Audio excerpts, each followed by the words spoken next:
Hey everyone, and welcome back to another episode of the Movie Mates podcast. I am Matthew, joined by my wonderful co-host and best friend, Callum, Callum. We're also joined by Kash, will you another. stop laughing at me? Kash, I'm just trying my best, okay? Yes, as Callum has pointed out, we're joined by Kash again, and we only felt it right to bring back our best friend Kash because we're talking about another Kissing Booth movie today with the release of Kissing Booth 2. So it's fantastic to have Kash back on. You're very welcome, dude. How are you doing? I'm good. I'm good. Thank you for having me back on. I Oh appreciate man. it a lot. Oh man, you're more than welcome. I think the female viewership just went up in our channel, Callum, the other Oh, day. Yeah, flattering. I mean, I've recently had for the first time my facial hair complimented. So someone said it was nice, but I don't think Lovely. it compares to Cash's. Cat, no, Was the Cash is person amazing. blind? Fuck off. um, Yeah, Just joking, I've worked Callum. hard for this. This is my only accomplishment Ca- over the lockdown. Cash's short-lived career in the Movie Mitch channel just ended. But no, it's a pleasure to having you back on, buddy, and it's a pleasure seeing you as well, Callum. So today we're back.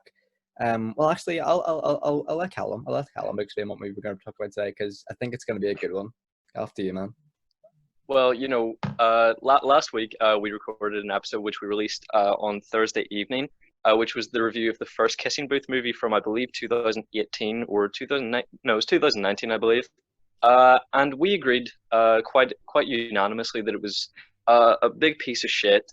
So today we wanted to talk about the sequel to see if it has any more redeeming qualities, which I think it probably does. And I think we'll probably be in agreement on hopefully we'll be in agreement over the increase in quality with this one. Yeah, yeah, but as Callum said, Kissing Booth 2, full spoilers. Yeah, it's full spoilers. Yeah, Oh yeah. awesome.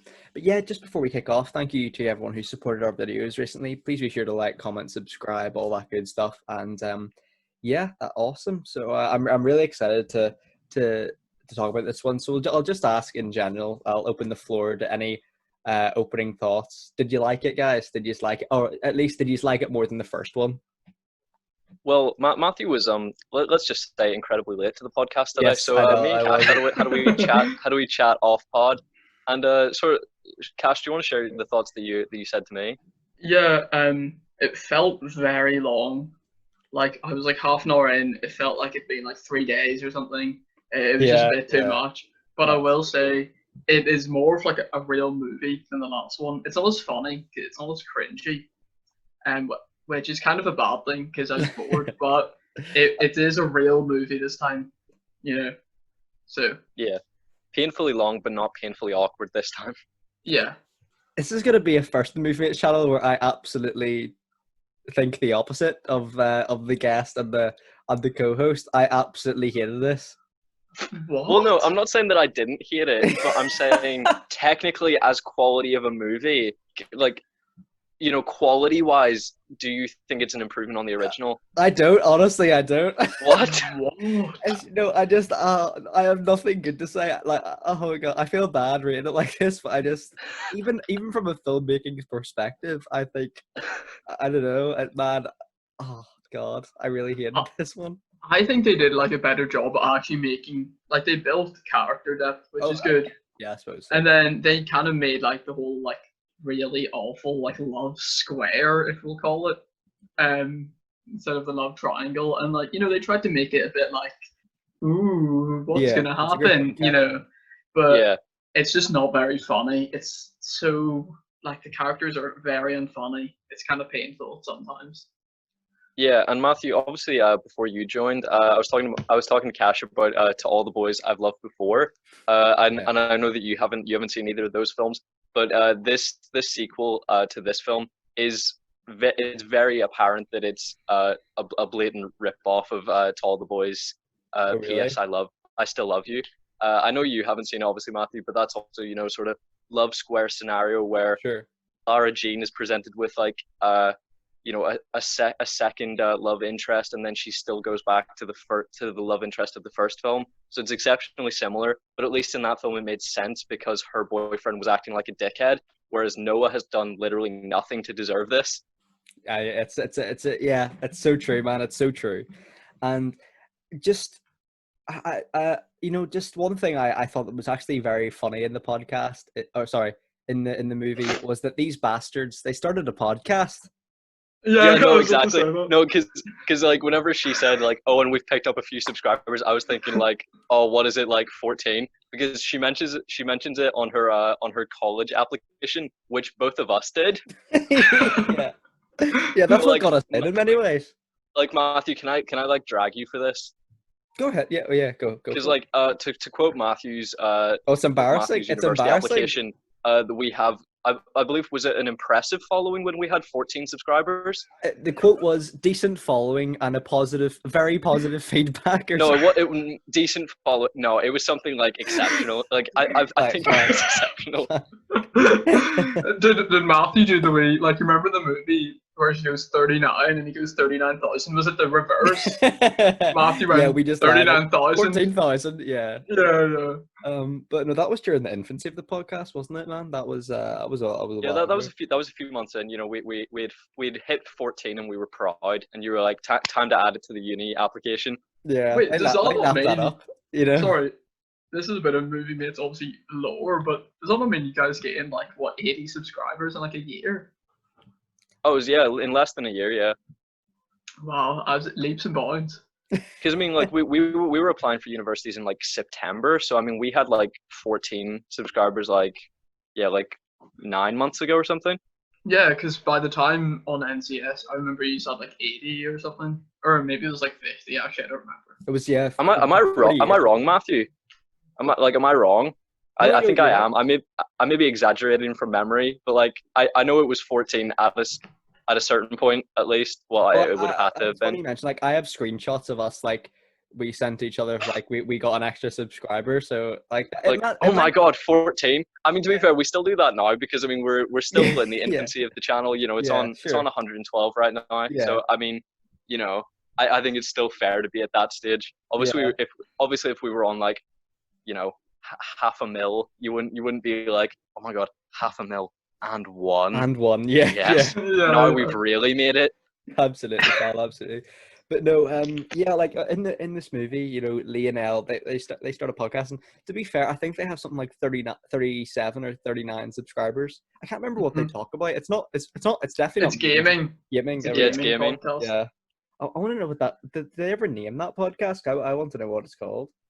Yeah, they did name it, but it was shit. I mean, like probably like I don't know. I don't think we can say anything with movie mates, but you know we're trying. You know, we're Trying, we're taking suggestions. Yeah, yeah, absolutely. We've got the alliteration in there at least, you know. At least, no. yeah.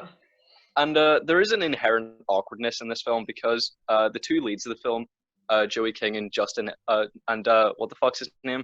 I knew when Justin Courtney? it's Jacob Elordi. Yeah. Jacob Elordi. I just wrote their initials down. But Jacob Elordi, they dated after the kissing booth, and then they broke up before they started filming the kissing booth too. Wait, who so- are these people in the movie?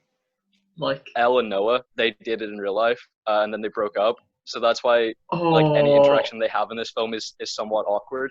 And also he is not, like, he's refusing to promote the film. Like, he hasn't promoted it on his social media. He hasn't done interviews. He's said in interviews that he's like above this franchise, and that he's like done playing a little boy because like he can do better things. I mean, he's not wrong. It's awful. No, but he's like one of the best parts of this film. Like, he is the best performance in this film. I agree. He's not in actually, it very much, but Yeah. he is by far the best performance. But you know, I don't think that he's done enough to say that he's like beyond doing this. Like, I think you know, you need to keep your, like, when you're in sort of the infancy of your career, you need to keep your fingers in as many pies as you can, and to sort of like, you Keep know, your point, rubbish the Callum, yeah. franchise that made you famous. Like, it doesn't seem wise. But I think- at the same time, does he Yeah. want to like belong to a franchise that is such a joke? You know, you might want to Well, I start mean- a serious career. Well, I mean, it did start his career. You know, that's what he's most famous for. Like, it was his first big role, and you know, these films are so popular. Like, you know, they do so badly, like, critically. You know, teenage girls love them. You know, we love them. that they are perfect for the demographic that they want, Teenage boys to love have. them. and they make a shit ton of money. So like, he's Yeah. being paid well, Oh yeah, and like, you Yeah. know, if he wants to be cut out of the third film, okay, but that just means he's getting one less paycheck and one less job.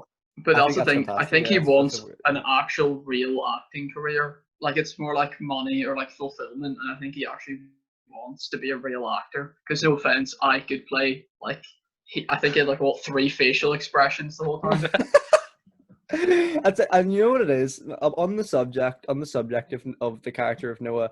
I think this is definitely, I don't know if you guys agree with this or not, but like I think this is definitely like a Tobey Maguire sort of Spider-Man 1, Spider-Man 2 situation where he clearly like got really ripped for the first film, but didn't just get as ripped for the second film. So there's only one shirtless scene. I feel like that's what they No. did for this film, where like he's just not as ripped as he used to be in the first film. So they just give him one shirtless scene instead of like 20 for the female viewers. No, I feel like he's just not in it enough to justify him being shirtless in every scene. Like, if he's like, Yeah, fair. at the Yeah. airport or like at his family's like Thanksgiving dinner, if he was just shirtless, it wouldn't really make much Yeah. sense. To be To be fair, fair, The whole there point is of the film is that they're doing a long distance relationship. yeah, I'm that's a great surprised they point. didn't like sneak him in with like a tank top under the sweater vest or something for like Harvard, and just like he's like doing his homework like this. Yeah, yeah.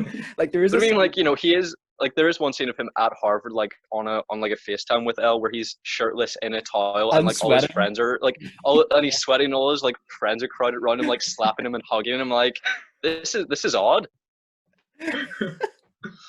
Oh man, this film, man, this film. I think. Although, Go ahead, man. sorry, Matthew. No, I you do crack think on, buddy. No, uh, my point's a different thing. You go on. I think he got a better haircut. Oh, by far, Yeah, it's beautiful. yeah. He's a very Yeah. handsome man. So he is a very handsome man. And what are your thoughts on the new character of Marco's revealed? Because everyone's like, he's hotter than Noah. He's way better than Noah, but he's no Noah in my opinion. He's no high school legend. Let me tell you that.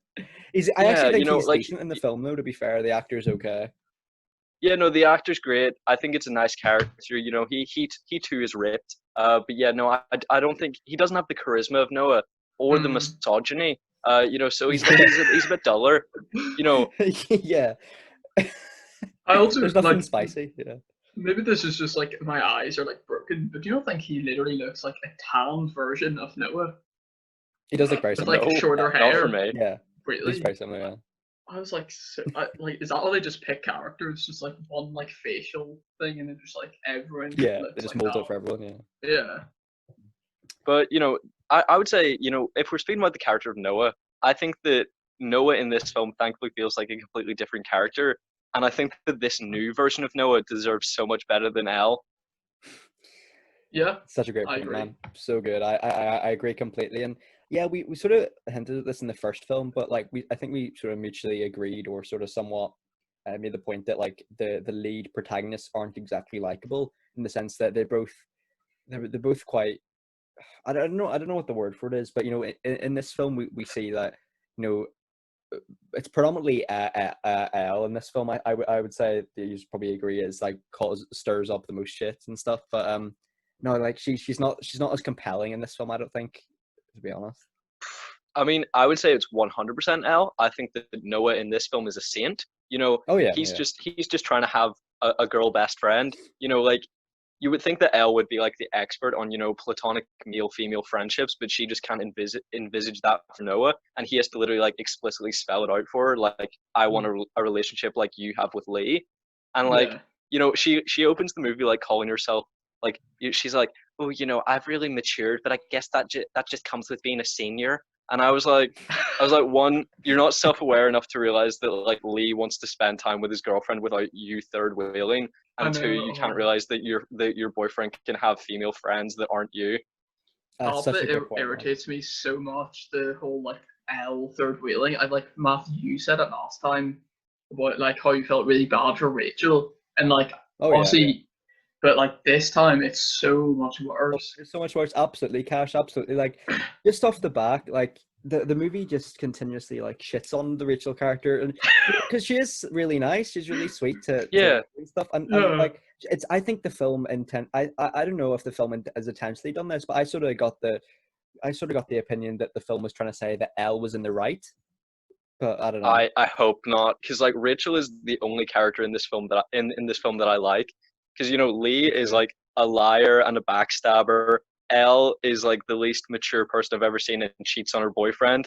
Like, I quite like Noah, but you know he could be a bit more forthcoming with information. So like Sure. the only person that I have like literally nothing to critique about is Rachel, but Mm-hmm. I feel So like sweet. she just acts like a normal human, and then the others are like caricatures of like what humans are meant to act like. Yeah, no, that's so true. Like That's such a Elle, great point, Callum. Yeah. Elle turned into one of those characters you just want to beat up. I I just hated her. Steady on, Cash. Steady on. The movie No, mates but like, channel does not support hitting women. Yes, well said. actually they do. We're gonna cancel them. No, we don't. But no, I know what you mean. She's a very she's a very frustrating character for sure. And like the people the people I did feel bad for in the film was the people that really want to use the dance machine but can't because Elle and Lee are hogging it throughout the film. Yeah, Yeah. I mean, like the prize is $50,000, but I mean, how much money are they spending practicing on that? Like, you know, if Fifty it's thousand because like dollars. yeah, because it's like $1 per person per Yeah. go, so that means that they're spending $2 per dance, and they've been doing that for like 9 weeks, so they've definitely spent at least like a few $1,000s, Not undoubtedly. even that. It's a genius marketing strategy because the company's going to be getting that money back through the machines. So, like you said, That's Callum, such a great they're point, probably actually. Yeah, racking in the money. They probably absolutely. Like, made like 100,000 and then just gave Oh half yeah, of it like away. without a doubt.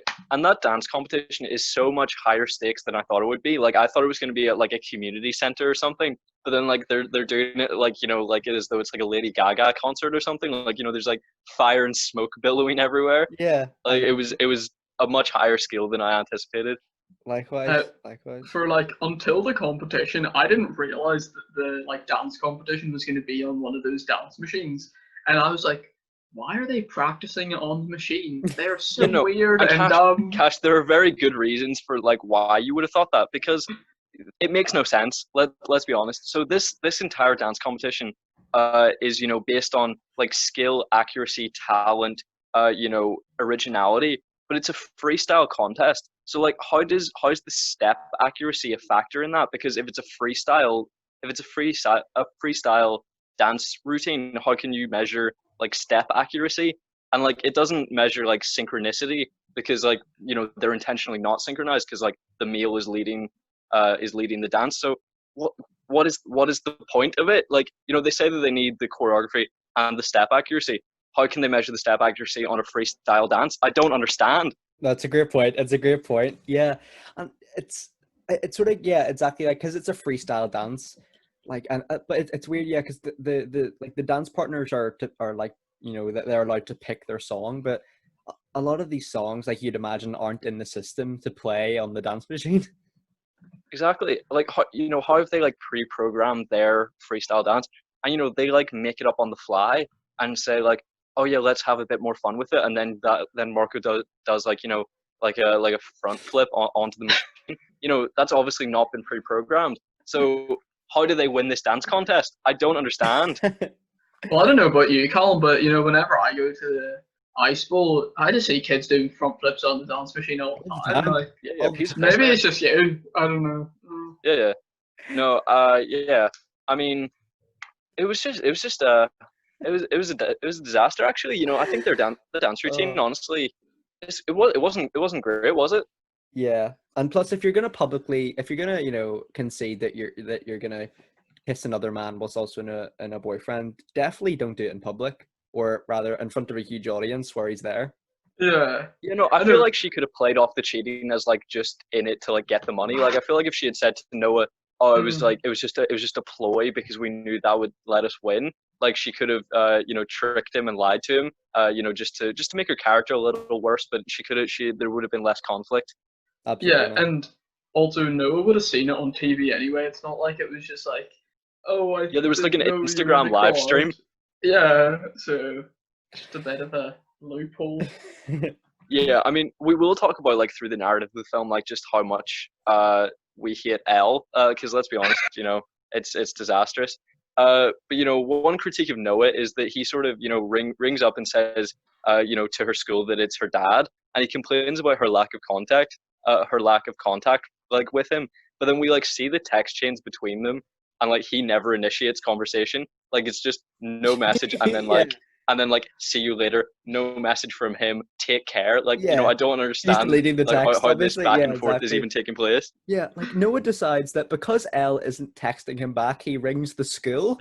That's that's always my go-to. Like if you're not, No. if I don't answer your text, Callum, or you don't answer my text, just ring the school. How are you doing? You know what I'm saying? Yeah.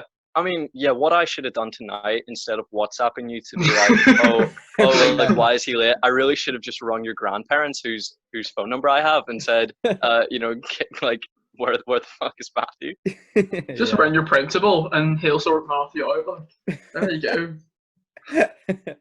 But yeah, like what one scene I find quite humorous was there's like a cool like tug of war scene for some sort of sports day, and what causes the team to win is by Marco removing his shirt, and somehow that gives him the strength to win the tug of war.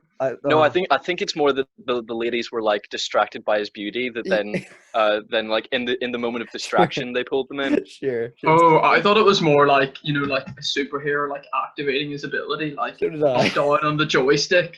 That was like his like up, down, right, Special move left, and then unlocked, yeah. and then just Yeah. No, I think Marco was smart enough to realize that he was using it as a distraction technique, but definitely that guy like Toppin or whatever who like slapped Elle on the butt in the first film, like he was definitely doing it just like, oh no, my clothes are in the way, like like it was definitely just a moment of stupidity from him at least. Absolutely. one of the moments that I really liked in like the intro thing was, when they did like the really fast thing at the start where she was catching up and everything that we really missed on, the bit on the beach, and then she was like, this is where we've also done it. Yeah. It's just like something I noticed about that, like just the opening sequence, it was so like heavily color saturated. It was unsettling. Like I don't know. I think that both of vibrant. these films are like hugely, they're just so incredibly bright and like garish. Like it's incredible. Yeah, I kind of like it though. Yeah, it kind of fits the like surrealist, like caricaturic, like vision of humans. It kind of matches that tonally. Yeah, and I actually So these are based on a series of books, aren't they, man? Yeah, but I have no idea whether this is like consistent with the second book. I have to imagine not. I feel like if Jacob Elordi and Joey King, like if their relationship was still going on and like they were like on particularly amicable terms, I feel like the movie would have been written to have them together and like then add in like Marco or something. I don't think it would have been a long distance story. Sure. If they had still been together. I get you, man. One thing I wanted to ask you was, did you guys consider in rule number 19 when applying to the same university? All the time.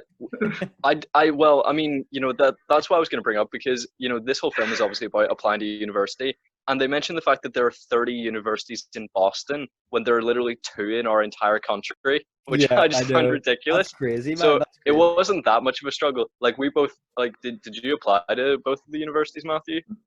But yeah, no, I just applied to both universities and then a couple in England. Yeah.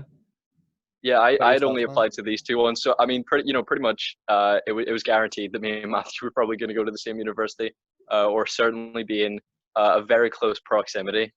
Yeah, for sure. And there's one line here that the university woman says, and she goes to Elle, "We're far more interested in getting to know the person you really are." And I thought nothing could be further from the truth when it comes to personal. That is such horseshit. Yeah, like it's because see, I think the film maybe I don't know, maybe it's just different in America. I don't know. It clearly is, because they instead of having like a personal statement, which is really just a list of your achievements, like you don't actually have to inject personality into it. In America, you write a personal essay, which is usually meant to be a story, or like it's usually you write about like a hardship in your life and how that's caused you to have to like overcome obstacles. Sure. Which is very different to what we do. But anytime they do that in a film and they like read it out, like the worst example is The Perfect Date, which is a film that came out last year starring Noah Centineo. It's horrific. Like we have to talk about it one of these days. It's one of the worst films I've ever seen. It's such shit. But he spends that entire film trying to write a college personal essay, and in this film the college personal essay that she writes is just absolute wank. Like, you know, it's called a personal essay, but it's the least it's the most impersonable shit I've ever heard. You know, it's like, we do this, and like teenagers my age, or, you know, our generation, like, you know, she never speaks for herself. You know, that it just never sounds personal to me.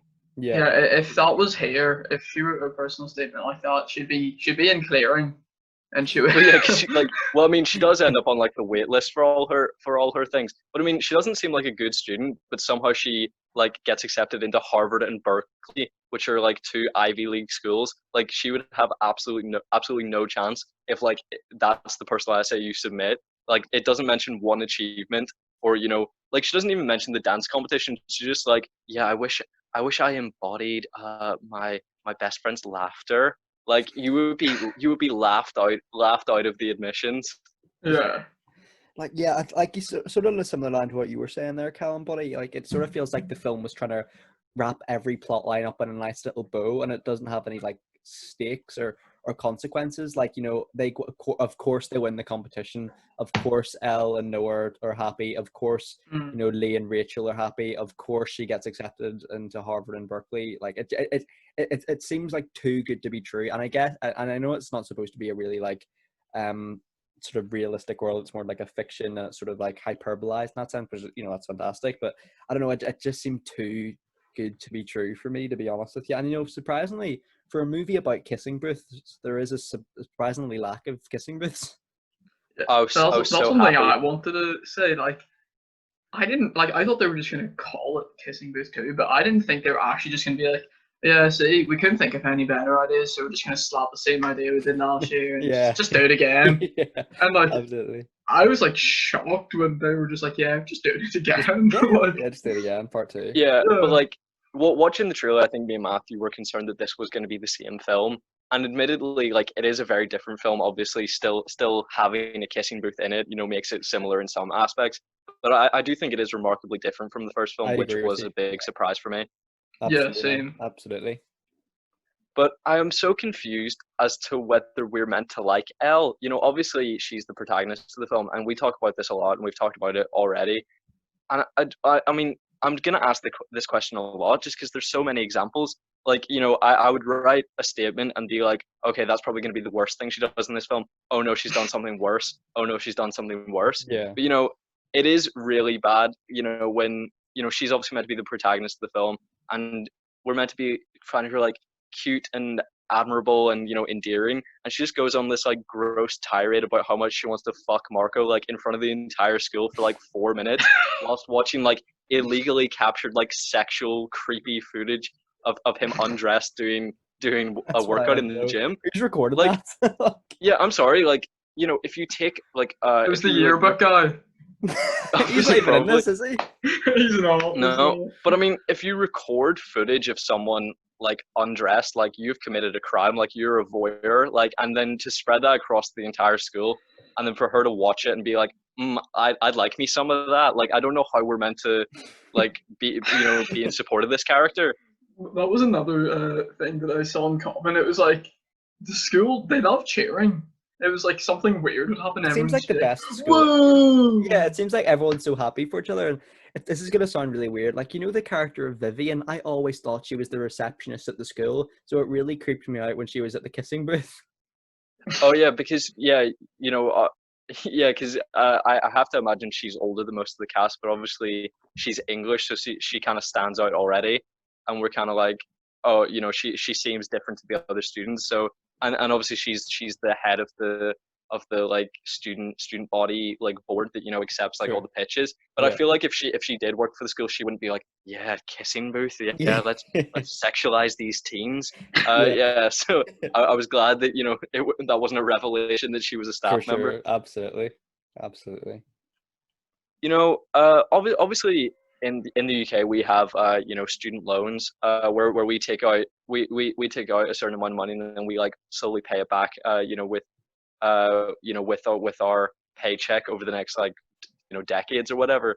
And in America, you know, they do have financial aids, they have loans, but then, you know, you see all these teenagers like walking around their mansion, like, you know, oh, woe is me, how will I pay for university? Oh, dad, you won't pay for a good enough university for me. And I'm like, I'm like, Yeah. I'm like, Yeah. one, you're rich. Two, like, you're walking around your mansion, like, don't pretend that you're not rich. And it just confuses me No, I know because what you like mean, man. I don't think anyone in the UK would ever like ask their parents to finance their university. Yeah, it kind of got me thinking, like, where are all these teenagers getting the money to like go to the amusement park and stuff? And we see them in quite a few fancy restaurants as well. Like, I'm interested to know where they're getting the money because it's never explained that whether they have. I don't think they have jobs, do they? No, they don't Uh, have jobs. Elle, has a motorcycle that she upkeeps. They have multiple family cars, it seems. A massive house. Her dad is willing to pay for her university. It's just that he can't pay for Harvard. And she's still like, oh, nuts. I just don't have enough in life. And Yeah, like it really tests it just likability, scream of doesn't it? privilege, honestly. Mm. but to I be just honest, not even that. See the 50,000 that they won for the prize. I think that's like a year. I'm not even joking. I think that's literally the cost mm, for a year at yeah, Harvard. yeah, Once you take into very account pricey. accommodation and the rest of it. So Yeah, like, unless they're gonna do like 4 other movies, she's gonna do a dance competition in every yeah, single yeah. one. She's not finishing her degree. That's the thing, man. Like all those Ivy League schools, sorry, unis, they must be pretty pricey, like you'd imagine. They are, yeah. Yeah. Yeah, I mean, obviously people like, some famous people obviously like pay their way in there, because Hmm. money seems to talk in regards to Mm, education. yeah. Yep. Wait, Absolutely, man. sorry. You might want to cut this, but Matthew, do you want to end the recording? Because Yeah. if No the worries, man. meeting ends, it might. Yes, so we're obviously introduced to the character of Marco, and we've talked about him quite a bit. But I was sort of baffled when they left, like the fact that he was MVP as like a reveal because it was just so painfully obvious. Yeah, I know. And like, And I feel like leaving that to a reveal, you would think, oh, that's it, like catering to like its audience of like mm, 12-year-old girls. But yeah. then you sort of think to the fact that like 90% of these films, it's like wholesome, like 12-year-old content, and then there's like extended like passionate sex scenes and swearing, and then I'm like then it's definitely not for like 12-year-olds, but then it dumbs down literally everything else in the film for it to be for that audience. Absolutely. And I think this Yeah. movie has the cringiest scene I've ever witnessed when I think it's when Elle and Marco are dancing. Or maybe it's yeah, and then there's like a green in the background, there's like a montage of like Elle and Marco or something. I mean, it's something like that, and it's so bad.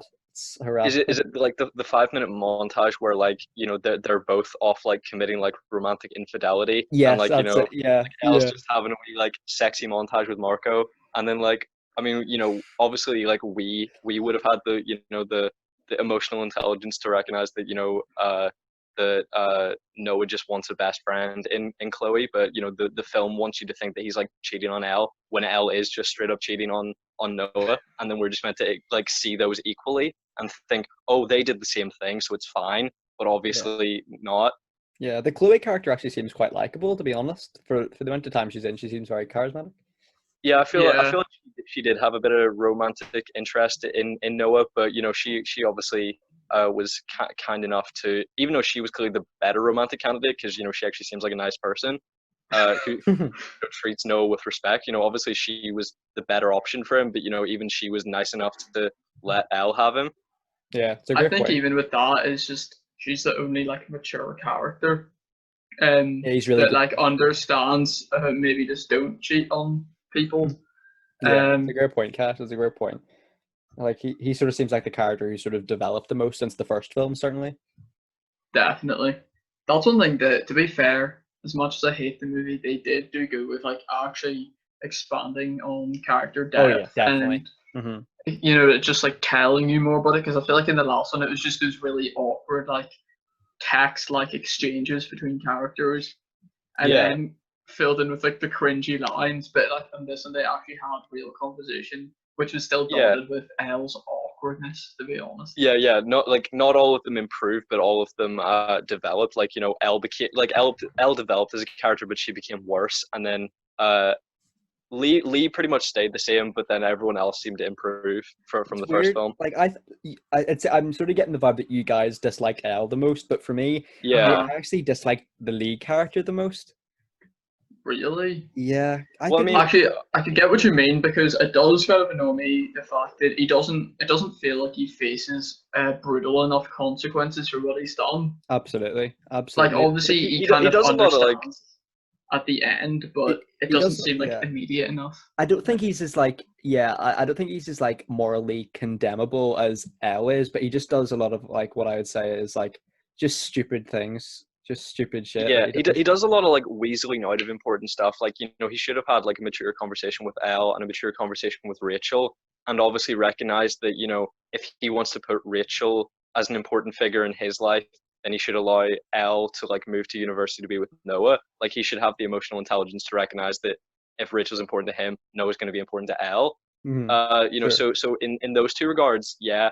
But I still think that Elle No, I actually respect that, does, man. you know, Yeah. morally you know, incomprehensible Oh yeah. things. No. I had a question, like, what do you think about the whole argument of, like, you know, the whole best friend thing, or like of the opposite gender? Do you think it should be allowed, or is it Yeah. bad? Obviously, we've had this discussion before in our romantic comedies episode when we talked about When Harry Met Sally, because obviously the crux of that is there are these two characters who seemingly hate each other, but you know they're also best friends, but they butt heads a lot. But then, you know, it realizes that they realize that they're like romantically perfect for each other, and we sort of talked about whether you know, whether a man and a woman can be platonically best friends. And I feel like at that time we were a bit more pessimistic, and we said no, that if there's sort of like you know, we were sort of talking about the distinction between being like romantic friends and being like a relationship. You know, sort of, I feel like if you find a friend attractive and they find you attractive, then there's obviously that, you know, that chemistry between the two of you. And then sort of Mm. being a friend and having that chemistry, surely those two things, those are the two components of a relationship. But I feel Yeah. like with both of the sort of like best friend relationships between a man and a woman in this situation, there's no sexual chemistry, at least. You know, Noah doesn't seem to be attracted to Chloe, and obviously Chloe may be attracted to him, but if so, I think it's one-sided. And then obviously Lee and Elle aren't attracted to each other. So I think provided there's no sexual chemistry or attraction, like obviously, you know, men and women can be friends. Man, I think you've absolutely smashed it there, brother, to be honest with you. You hit the nail on the head there completely. And, you know, it's definitely a conversation we've definitely had in the podcast before regarding, you know, being friends with a woman, but like what either one of them wants more. And it's definitely, you know, it's definitely sort of, it's not really, I suppose it is sort of in this film because Elle's like, okay, yeah, I do have feelings for Marco, but Marco is clearly, you know, more infatuated with Elle than she is with him, obviously. But, you know, we'll see if they explore that in the third film. But it's an interesting one. Like, do you guys? Because we sort of had the similar question before, Callum. But like, do we sort of prefer women's company more generally to men's company, and stuff like Well, that? yes, yeah. And I just wanted to know, Kash, would you be a guy who would have a lot of female friends or and stuff like that? Because obviously, you know, we have a lot of mutual friends together. But I'm Hmm. interested to know. No. Like a mix. You I seem do like a guy who's a not. mix. To be fair. No, to be honest, not really. Like, I do understand. Like, definitely for me, sometimes you get, you know, boys can be a bit like, just like annoying if you hang out too much type of thing. So sometimes it's a bit refreshing to obviously have a mixed bag of friends. Absolutely. But, you know, I think at the same time, girls can be very annoying. I think So it's just people in general, isn't it, Yeah. man? yeah, exactly. You know, Just like get good and I bad. don't like we never sought out like, oh, we want this like quota of female friends. We just, you know, our only Mhm. like criteria for a friend is that they're a good person, and it just so Yeah. happened that the people that we encountered that were good people happened to be women. You know, for Yeah. the, you know, large part. You know, obviously we have male friends, and obviously me and Matthew are best buds. But you know, aside from that, I would say that the vast majority are female, but that just came from them being great people that we love to spend time with. Absolutely. Like Yeah. all the females in our life, like they're just like they're the kindest people you can meet, really, and guys to a certain extent as well. Like, you know, it's just it's those things. You get the people you click with, and you people you like with you, don't like it's like sort of like we've sort of mentioned in the podcast, like it's not a gender specific thing. Yeah, I think it's a bit hard to like draw patterns sometimes. Like it's absolutely, just that's such a great it's point, just Cash. Absolutely. yeah, and Mhm. then obviously like school to school matters and stuff like Yeah, that and it's too. weird because I think in school there's always the stereotype of, he's going into primary school, he's going to high school, he's got to make friends. But I also think there's definitely a stereotype that is slowly breaking down, where like it's the boys group and the girls group. Like that's something that was very obvious in our sort of in our comedy. Uh-huh. We were sort of the only group that really mixed between the two, to be honest. What we call. Yeah, I mean, I think it was pretty much, I started to make friends around third year, and that was when I met Matthew, and then that sort of introduced me to a whole new group of friends. But yeah, I think it was more that there was this stigma that guys couldn't hang out with girls, and if you weren't a certain type of guy, you didn't meet their standards of what they wanted in a friend. So for a large part of I think guy groups in schools, if you're not into sports, if you're not a dick, and then it like I feel like you need to meet like one of those two standards to fit into like the majority of those groups. Yeah. Matthew was a big sports guy, so he had friends with similar interests in like the first few years. But I feel like I didn't really meet people with similar interests until around third year, and then it was maybe fifth year when we started hanging out with more women, and then we sort of, I think, like grew as people and grew socially, so that then It's a great when we point. moved into sixth year, we sort of introduced ourselves to a lot more women, and then that became our sort of core social group. Absolutely, Callum. Yeah, that is definitely the way. And what's it like in your school, without naming it, I suppose, Cash? Like, is it very much Yeah. the boys group and the girls group kind of deal, or what are we Yeah, talking I about? think like Callum kind of said it. If you're in that kind of popular sports group type of thing, like that Mm, popular group, mhm. then it is very mixed. But if you're not, then it's like a segregated line. Yeah, Like in our like common room, you can literally see over here, over there. Um, but I think slowly it is becoming a little bit more mixed. But I think just because our school is so big, it's honestly hard to yeah, um yeah. get to know more than even 5-10 people Oh, really well in absolutely. our Yeah, I school can, I because can there's so definitely many understand. people. Yeah, So I You're- think that's all a very big obstacle. yeah. Like, I'm sure there's people in your group who you just haven't talked to before. I'd imagine because there's so many people there.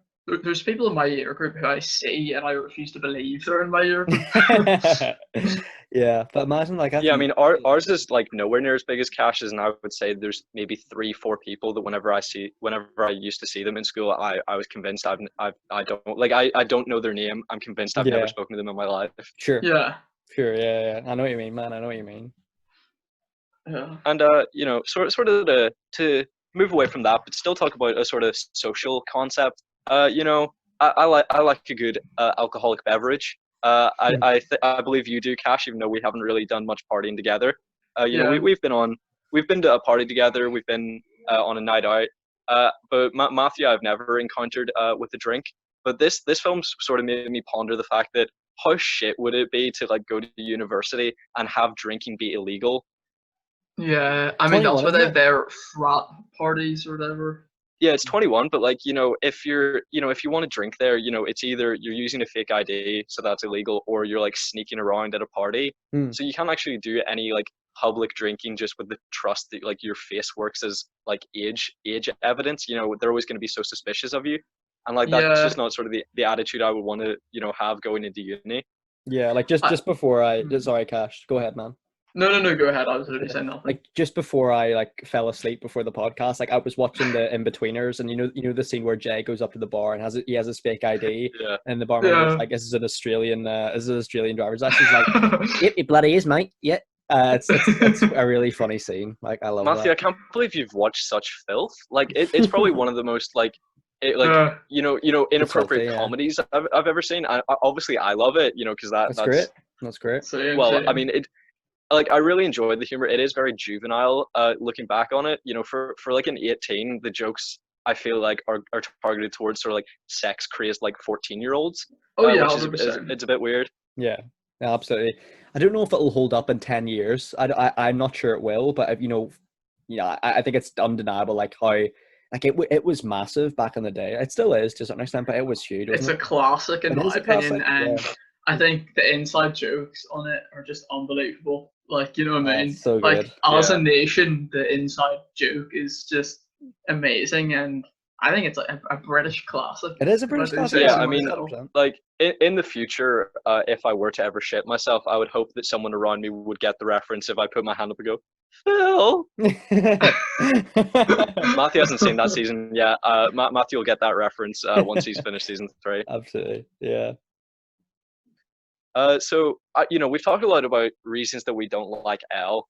And I sort of said that she makes a very bad decision and she like sort of like out the worsts herself. Like I go, oh, she's the worst, and then she just keeps getting worse and worse. And I would say, there's obviously where she cheats on Noah by kissing Marco, but I would say the worst thing that she does is compare herself to a kid coming out as gay. She compares, like, there's this guy who is in this popular circle of male friends, and he's worried about coming out as gay. I'm sorry, Kash has just messaged, there's no poop here. What does that mean, Kash? That's one of my favorite quotes from the movie. I don't even remember I that. don't remember that one. We're having a very serious discussion, Kash. Right, so I just As you are, Callum. So this character of Ollie is saying that he's in this very macho group of male friends, and he's sort of nervous to like portray his feelings for another guy in their ear. And Elle is sort of like, Ollie, I'm right with you. I totally understand.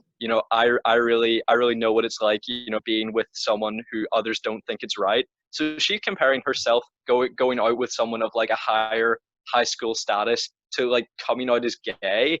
And I just think It's very different. obviously, one is an incredibly emotional experience that you don't know how other people are going to take the news. That's obviously causes a lot of mental health issues. Where you're nervous about other people deciding that they don't see you the same way as they did before, and she's comparing that emotional experience to going out with the hottest dude in the year. Yeah, it's Like ridiculous. I It's a just don't ridiculous understand how comparison. Well, she thinks Callum, that those he are is a high comparable. school legend, to be fair. Like, come on, cut her some Yeah, slack. yeah, Yeah. that It must have is been really difficult for her. Yeah, mad. But like Callum, you're 100% right, buddy. Like I'd imagine, like coming out is a very, like as you said, like emotional experience and nerve-wracking experience, especially with certain family circles and potentially friends or whatever.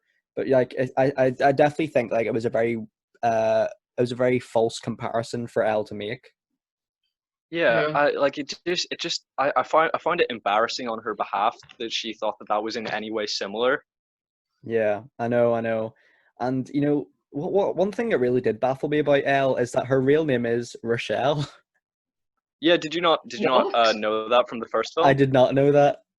Yeah, that's sort of why that's why like Noah in the first film calls her Shelley, and then obviously there's Elle for short. Was that only Oh. because I don't think they ever actually explicitly say it in this film. It's written on like a college application, and then the subtitles in one scene say that Noah says it, but Yeah. I don't think he actually does. No, that's where I picked it up from, buddy. Yeah, the subtitles. Yeah, I think do we all watch Netflix or just movies in general with subtitles on? Yeah. Yeah. Like, Yeah. what is your guys' reasoning? Because like I have shockingly bad hearing. Like Yeah, same. what is your motivation, Matthew? I just like I don't know. I just like it because obviously sometimes if I like switch off during a film, I can still like recall the audio if it's still and text on the screen. So I just like having it there in case I did misheard something. Whatever. Yeah, that's the same for me. Like, sometimes I just can't understand different accents and stuff Yeah. well. Yeah.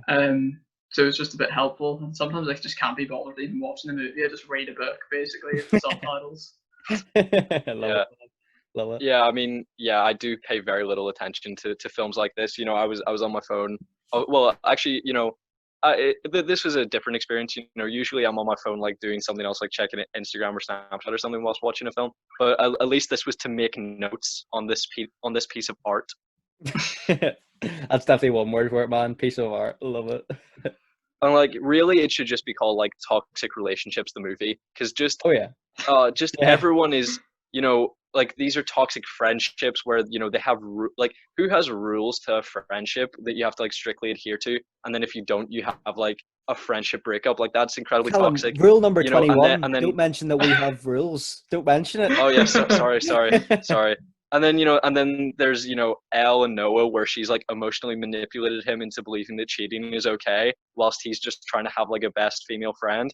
And like he brought her to Thanksgiving. Even I thought he brought her to Thanksgiving because Elle cheated on him and he wanted to make her jealous. That's what But I even thought. even after she cheated on him, he still wanted to do the right thing and like try and repair that relationship and like make her and Chloe become friends. Yeah. So he has really developed as a person. He went from like this misogynistic douche to like this thoughtful, caring relationship man, like in quite a short period of time. So he's really grown as a person. Credit to him, And yeah. Elle has just drastically decreased in like on a moral scale. Yeah, And it was just absolutely. embarrassing to watch, like her like flounce about this movie, like pretending like she was morally superior to everyone. It was, and she's sort of like, she doesn't believe anyone really. She still doubts in her mind that Noah is cheating on her.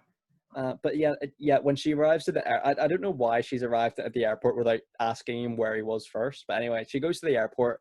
Then Chloe, the person she's most suspicious of, Chloe says to Elle, "Oh no, like he's there's nothing going on between us." And Elle's just like, "Okay, I mean we've got 10 minutes of runtime to go, so I better speed this up. Okay, let's go." But it's just ridiculous. Like, I don't think that Elle throughout the movie would just believe what Chloe would say, even though it is the truth.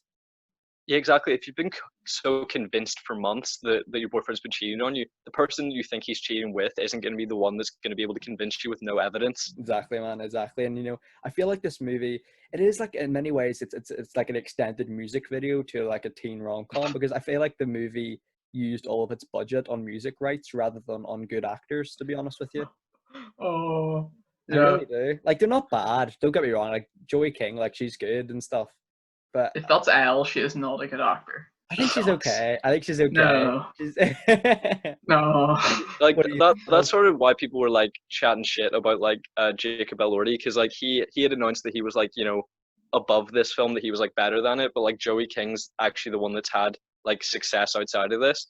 Like she's been nominated for like numerous awards for like other performances because she is actually considered a good actress, Mhm. whereas he's kind of just considered like a basic, like oh, we couldn't get this guy, we got this guy who kind of has a similar vibe. Like he's Wait, not unique. Yeah, he looks like a lot what of has she acted in outside of this? What has she acted? There was this TV show called The Act, where she played like a real life woman who had been like tricked into believing she had cancer by her mother, and she gave apparently like a Oh, really that one. emotional performance. Yeah, where she like Okay, shaved her okay. head. Yeah, She's also in Slender Man and White House Down, so she's been in a few big movies. She was in That's fair enough. the Selena Gomez film Ramona and Beezus. Oh yeah, she was also in Crazy Stupid Love. I did know that. She plays Steve Carell's youngest daughter. And she's in The Dark Knight Rises. I didn't know Oh. that. Oh, is she young Talia? Yeah. That's a yeah. great casting. That's a fantastic casting. Yeah, that actually is a solid casting of like Marion Cotillard. I don't know how to say her surname. It has a lot of L's in it. I don't know. Go with Well, it. but yes, pretty much, the biggest comment of this film is just Noah deserves better. Like Noah in the first film did not deserve Elle, and in this film, Elle does not deserve Noah. And obviously, this is the biggest, like this is the most recent update of that story. So we have to sort of base our like judgments of the characters on their latest behavior, and Sure. her latest behavior is, infidelity and lack of trust, whereas Noah just like he says, "Oh, I should have told you the truth the whole time." Literally, he goes out with a friend and then says, "I was out with the guys." Like I would say that about anyone that I go out with as well. Like he was never lying to her, and then she, and then he just excuses her cheating. Like he says, "I don't even care that you kissed him, but do you love him?" And then she says, "It's you, Noah. It's always been you." And I'm like, that's just not fucking good enough. Beautifully done, It's not good enough. Done. And this is a bit separate, but for me, one of the main conclusions from the first movie was that, let's not think about the rules as much anymore, because the whole thing was Yeah, it's an interesting point. Yeah. the removal of whatever that number rule was, and then in this movie they just go back to the rules. They're like, oh, let's just forget about everything we learned about how, because they made the rules when they were like 6 years old. Mm-hmm. And that's a fantastic point, Kash. Yeah, it just seems a bit, kind of contradictory and backtracking to just go back on all the progress they made, That's such a and great then point. create a whole stupid other plot line for really nothing. Yeah, And, I and then actually again, I think it was one of those similar to the first movie. You know, she actually liked Noah, and then he forgave her, and then again, she actually wanted to go to Harvard, and then he's like, "Why did you not tell me?" And it's like, I think this is just the first movie on repeat, but with a different rule. So for me, it just seemed a bit stupid. No, that's so interesting. Yeah, I hope that they do something like drastically different with a third film. If I don't like, They all is this die. getting picked up for a third film? Yeah, Like these films like scream to me that Netflix isn't interested in making good content. They just want money. Because obviously yeah, the first film made like a shit ton of money, This movie will even do though well. it was critically panned. Like everybody hated the first movie, but they made a shit ton of money. This film also critically panned, but people say it's an improvement. I don't think it's going to make as much money, but I feel like that marginal like improvement in critical consensus will mean that there is going to be a third film. I would I actually mean, like to see yeah. a third film just to cap off the trilogy. Yeah. The trilogy. I actually would. I actually Oh. I would. have to admit, like this film is very similar to All the Boys I've Loved Before. P.S. I still love you. But I do have to say this film is better. You know, the character motivations make no sense. But the ending makes more sense to me because like it, you know, into All the Boys like by the end you don't really like Peter or Lara, but in this film you at least like Noah. But so which make I know what it's you mean, because man. I want better for Noah, but also I know that he used to be a misogynistic dick. So I'm like, does he deserve better? I think so I because think he does because I don't think that he cheated on women. Like you know, I just think that he had a string of like non-exclusive relationships before Elle. So like they sort of talk about his reputation all the time, but I don't think he ever had a girlfriend. but not even that, Callum. I think you know, if you want to go a bit deeper into it, like it's just saying like people can change, and I think you shouldn't be judged on your previous mistakes or whatever. Such a And to great be point. honest, like they're acting like he did like a war crime in Vietnam or something. Like he just acted like a normal like high school like college kid or whatever you want to call it. Yeah, So I mean, it's yeah, really like not a big yeah, deal. his entire personality is like I'm good looking. I like to drive my motorcycle, and make out with women, and then that somehow got him into Harvard, but also gave him like this really bad reputation. Like you know, we sort of talked about how dumb it is in films where you know people just put in zero effort and then they're like heading off to this Ivy League school. And I thought it was like ridiculous that Noah was able to do that in the first film. But I mean, you know that whole film is from Elle's perspective, so we don't actually know how much like work he does. You know, he might be like you know Mm. making out with women on his motorcycle, and then he goes back to his house and like you know reads books for 4 hours. Like we Yeah. have no idea, but we know for a fact that Elle did fuck all work. Like her entire school year was dedicated to like learning dance moves and like you know fawning over boys. So we know for a fact that she did not do the work that should have got her into Harvard. It's a great And point. also, can I add that I love the way in the first movie that like one of her main points is like I'm actually pretty good at football too. And she's It's so never bad brought at up again. football. There's no football in this film at all.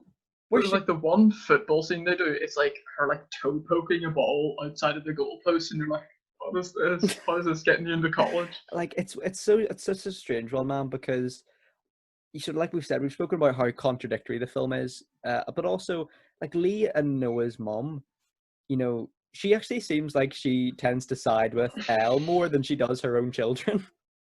Yeah, Yeah. I mean, she goes like, you know, you have to go fix your mess, which I thought was a bit harsh. You know, I was like, oh, you mean her life? Okay. You know, thought that like the wording of that was a bit harsh, but also, yeah, you know, like her, you know, Elle's best friend Yeah. is you know her son, and her boyfriend is her son.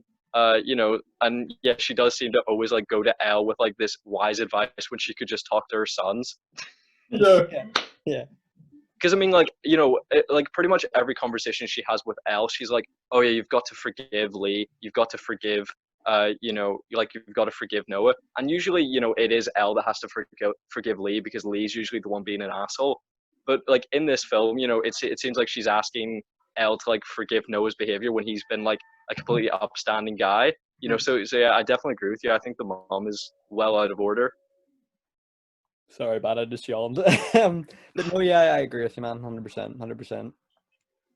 Yeah, Archie's mom spits some wise advice. I like To her. say I the like least. her. it's so embarrassing to me that you that you think of her as Archie's mom when she's so famous. Like she's so famous for Archie's being in like mom. some of the most well-renowned films of all time. I mean, like I hate The Breakfast Club, but like I mean, maybe I'll give it a second watch and She's like good in it. that. Yeah, But she's good in she is so famous, and you guys both heard her as Archie's mom. that. Archie's mom. Archie's mom. Yeah, so we've obviously rubbished Elle quite a bit in this review. Said that she isn't really worthy of Noah, and I'm going to continue on that tirade. She's pretty funny. She's pretty quirky. If she got into Harvard, clearly she must be smart in some regard, even though that's not visible in this film at all. But these two guys are smart, sporty Adonises. Who are wise and like spitting out quotes from philosophers. Like, why are these two men obsessed with her? Because Yeah, no, I agree. it like and it's sort of the mentality of like once a cheater, always a cheater. If she's like cheating on Noah because she thinks he's cheating on her, like that's kind of just a pathetic mentality. And why would Marco be attracted to someone like who would betray someone like that? Yeah. That's such a great point, buddy. It's a fantastic point, Callum. You've smashed it there. And we've talked about before the Elle character. She's not really likable at all in this, especially in this film. But like the film, like we see like there's a really weird scene that I am amazed got in the final edit. But it was like Marco like goes up to Noah and says like congratulations on Lee becoming homecoming king, and stuff. And then like Noah goes to punch him, but the Marco character, he's really left in the sidelines throughout the final third of the film. Really, they say like we need to talk later, and then he's seen like briefly at the end, but that's really it. Yeah, I think it's just that they needed a character to provoke Noah like to the point of near violence, because they wanted to say, oh, maybe Elle's right, maybe he's going back to his old ways. Like I think that was their moment of trying to justify Elle's thinking. Like we need a character to provoke him, and the only logical person that could be is Marco, even though that still doesn't make sense.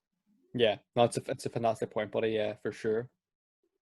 And I disagree with Noah. Like if I were in his position, I could just never forgive Elle's betrayal, because like it wasn't only he sort of just thinks oh you kissed him, like it was a physical thing, that's fine. But she was clearly like when he says were you in love with him, she doesn't say no, she just says like he wasn't the one you are, basically, which someone doesn't need to be the one for you to be in love with them. Like I think she pretty much had an emotional affair with Marco, and I just don't think I could ever forgive something like that.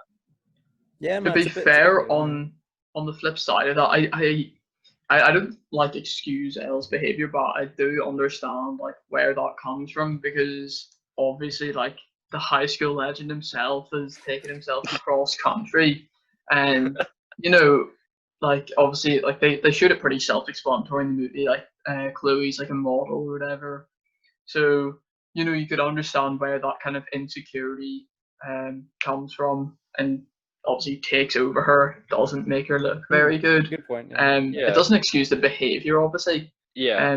But I could understand it, I guess. Because I agree with you. Like the insecurity makes makes sense 100%. But sort of the like vengeful like ideology of like, oh well, if he's cheating, I'll cheat. Basically, oh like I know that he's off having a romantic affair with Chloe, so I'll have one with Marco. Like as you said, like the behavior is an excuse, but I do understand like the insecurity argument. Yeah, no, it's definitely not like an eye for an eye situation. So it's that's a great pretty point, dumb for Elle. So yeah, it's a great point, man. Yeah, and she spends this whole the sort of like frame narrative of this film is like her thinking of something to base her college essay on, and then we finally hear it in the end, and it's a solid 5 sentences, and it's garbage. It's so bad. Yeah. One of them was like so bad, especially it was like like Archie's mum taught me how to smile, and it was like why? So what we're saying is the real mystery of the film is how Elle got into Harvard and Berkeley. Yeah, basically. No, there is one. I don't think Harvard were like, guys, she knows how to smile. Yeah. She knows how to be happy. She's a cheater. Yay! There is there is like a solid sentence where she says like, and I wish to be Rachel's trustfulness or something, and then you see like the Harvard administrator like As if they know smile, who and then Rachel is. I'm like, I'm just like, she's been like, who the fuck is Rachel? Like it just did not come across. I have to say, like my university application was like fucking shocking, because I mean, they sort of say like, oh, you're basically, it's basically just, a list of achievements that you're sort of like stringing into sentences, so you're saying like, I did this, this date, this whatever. So it also comes across as like impersonal. But I think when you're calling something like a personal essay and there's a question about it, you can't just speak in like vague concepts of like, oh, I don't really know what I want to be in 5 years, but I know I want to be someone's smile. I want to be someone's joy. Yeah. For all I know, like garbage. Rachel is like the saddest human alive, and she's like, I want to be Rachel's joy. Like she could be depressed. We don't know. That makes no sense. Yeah, I mean, yeah, exactly. And that Harvard administrator said like, oh, we don't want to hear the answers of like, as Matthew said, like obviously that's absolute horseshit. But she says like, oh, we don't want you to be what you think we want. We want you to be you. And then she goes, yeah, you know what I want? I want to be these other people. Like that. Yeah. So once again, that's not showing point, who she is. That's showing like who she wants to be, and who she wants to be as other people. Such a great point, Callum, for sure, man, for Mhm. sure. And like, yeah, like it's just to be fair, I've definitely written some cringy things in English essays before, to be Oh, honest. 100%. But like she takes the biscuit, like that is bad. I mean, to be fair, like it can always be excusable. Like if you're writing an essay, you're pretty much, if you're writing like an analytical essay, that you're pretty much limited to points that like an exam board will accept. So pretty much everything you write, is like down to them. So if it's cringy, then that's still what they want. And then if you're writing like creative writing, it's like it's a speaker's point of view, so you can write cringily if you want to. You can just say that character is a cringy character. But in this film, she's actually like proud of this, and this like successfully got her into university, and she is responsible for every word that she wrote, and it's shit. Maybe the film's just really self-aware.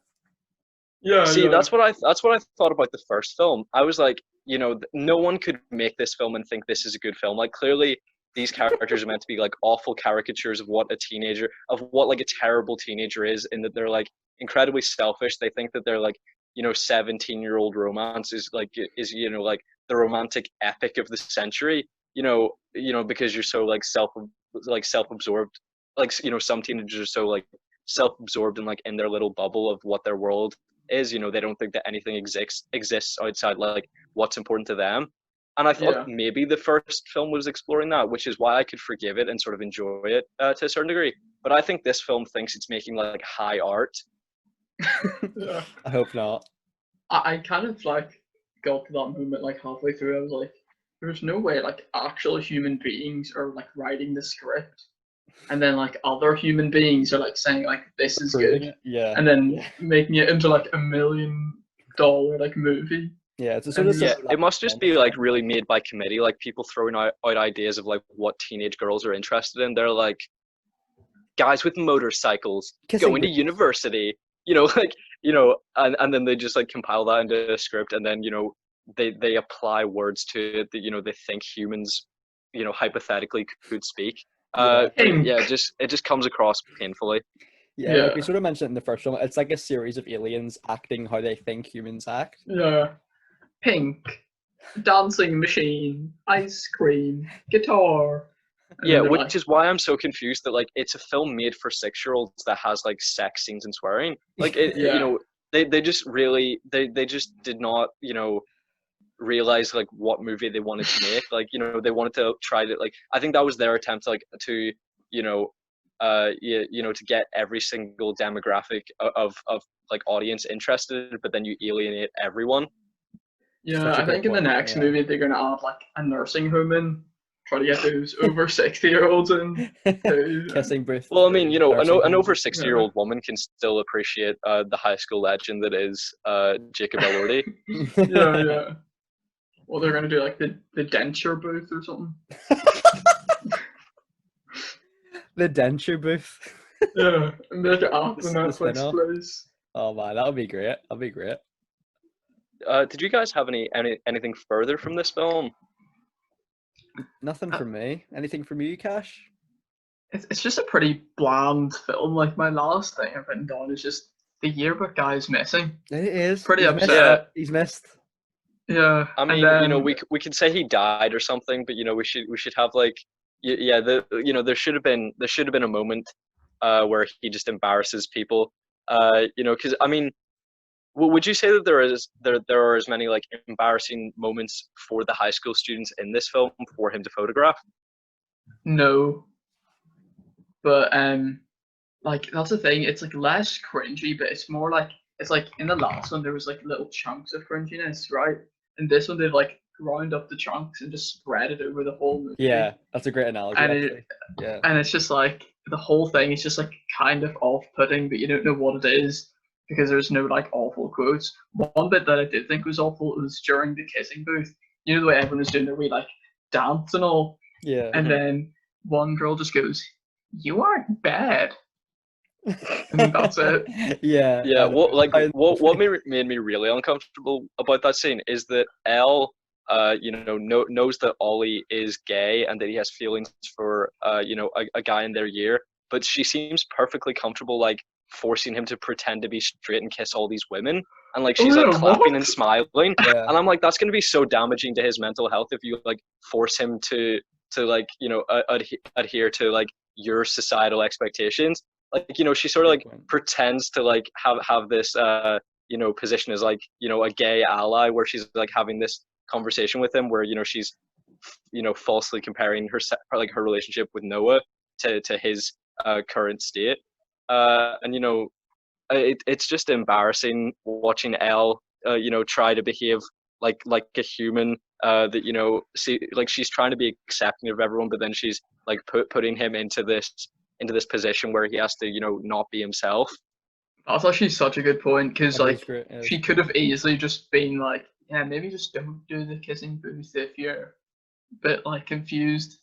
But it's just another mastermind from Netflix, to be honest, Callum. It is, yeah. Like it's difficult to watch in many parts, but I'm hoping that we continue to talk to like maybe the staple of you coming on the podcast is just a terrible Netflix romantic comedy. Mhm. Yeah, I think so. I think we definitely need to have you on to talk about To All the Boys I've Loved Before and its sequel, and also The Perfect Date, because it's garbage, and I kind of want to rewatch it. Like it's genuinely one of the most painful things I've had to watch. Like there's been things that I've watched, and like the message is like so offensive that I've like it's been painful to watch. But that film, like I think it's under 2 hours, but it lasted a fucking lifetime. Noah Centineo can't act. I was just in pain throughout. Is it worse than these two films? Oh, by far. Like it is one of the worst films I've Bad. ever seen. Like it's so terrible. Oh man, we should review that. So I think we definitely should. So if nobody has anything else to say, Cash, we normally rate older films out of 10, and you can give an out of 10 rating if you want, but at least initially, I have to ask you, was this film for you a massive hit or a piece of shit? A piece of shit. Yeah. Like if you wanna elaborate with an out of 10 review, I'm sure we'd be eager to hear. I think the last one I gave it a 4 because like I actually liked it. Well, like not liked it, but it was like funny.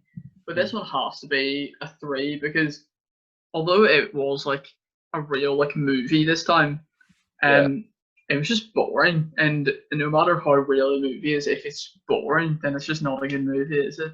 It's a great point. So, Yeah, definitely. It's a 3 for me. I respect that, man. What about yourself, Callum? What would you give it, bro? Well, I undoubtedly agree with Cash that because the quality goes up, the enjoyment goes down. Because it is sometimes just a great time to like watch a terrible film and take the piss out of it, and there was less of that here. So it's unquestionably a piece of shit. But an out of 10 score. I think before I said I had like a 10 out of 10 enjoyment of the first film, and it's obviously like a 2 out of 10 for quality. I would say that this film quality is like it's like a 6 or a 7, and enjoyment's like like a 5. So I'm gonna give it a 5.5/6. I know that's maybe a bit generous on your in your view, guys, but you know Fair enough, it's man. what I'm gonna go for. Yeah, that's great. I thought you guys made some awesome points as usual, fellas. And for me, I'd say piece of shit. I would say the quality and enjoyment probably both the same for me. And this is probably the lowest review I've ever given on the channel. It's gonna be a Wow. 2 out of 10. I really disliked this Oh. one. I really disliked it. It's just that yeah, like we've mentioned it, like the dislikable, or so the unlikable protagonist and whatever. But yeah, I'm looking forward to a third one though. If a third one is confirmed, I hope it is. So I'm making it, like as I said, no, cap off the trilogy. But not a huge fan of this one, lads. But yeah, no, you've made some fantastic points today, guys. I loved recording this one with you. So it did. Me too. And like we haven't been putting out you know, I don't think our you know, schedule upcoming is, you know, particularly packed. So Cash, anytime that you want to come back, we would love to have you. Absolutely. And we haven't done a mini review in a while, just because there haven't been too many new releases, and sort of to fill that, you know, I think you guys might have a good time watching The Perfect Date, which came out a couple of years ago. So anytime that you can stomach watching it, Cash, I think if we did a mini review on that, that would be a great time.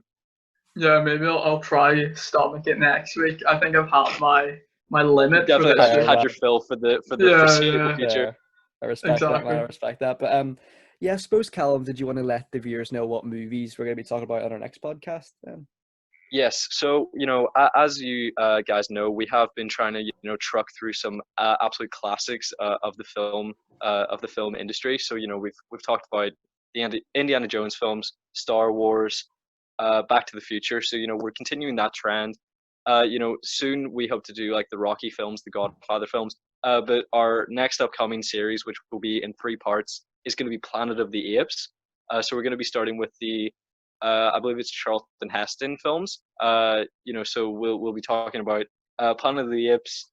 I think it's Return to the Planet of the Apes, and like maybe Conquest of the Planet of the Apes. Like you know, there are 5 of the original franchise. I'm not sure which actually fall in the first 3, but those are the ones that we're going to be talking about in the next episode. Awesome, man, awesome. But listen, thank you very much for today, Callum, and thank you very much for today, Cash. Really appreciate you spending your time with us, man. And it was great. You made some fantastic points as always, buddy. So be sure to let Cash know how great he is in the comment section down below, because he didn't have to do this, and he took his time out of his day to spend a couple hours with us. So Cash, Oh, no thanks very worries. much, It's been brother. great crack. Appreciate it. It's good And banter. we had a lovely comment from Isha yesterday Yes, on our yes. Kissing Booth 1 episode. So Isha, if you're Whoa. listening, shout out to you, and I hope your head is okay. Yeah, hope so too. Cash, you weren't present, but she did get a football to the face 2 times in one day. Oh, It was rough. nice. It was rough. But no, thank you very much, everyone. Thank you very much, lads. Please be sure to like, subscribe, comment, all that good stuff. Hope you are all safe and well. Hope your family and friends are all safe and well. And yeah, take care, everyone, and bye bye. Bye bye. Bye.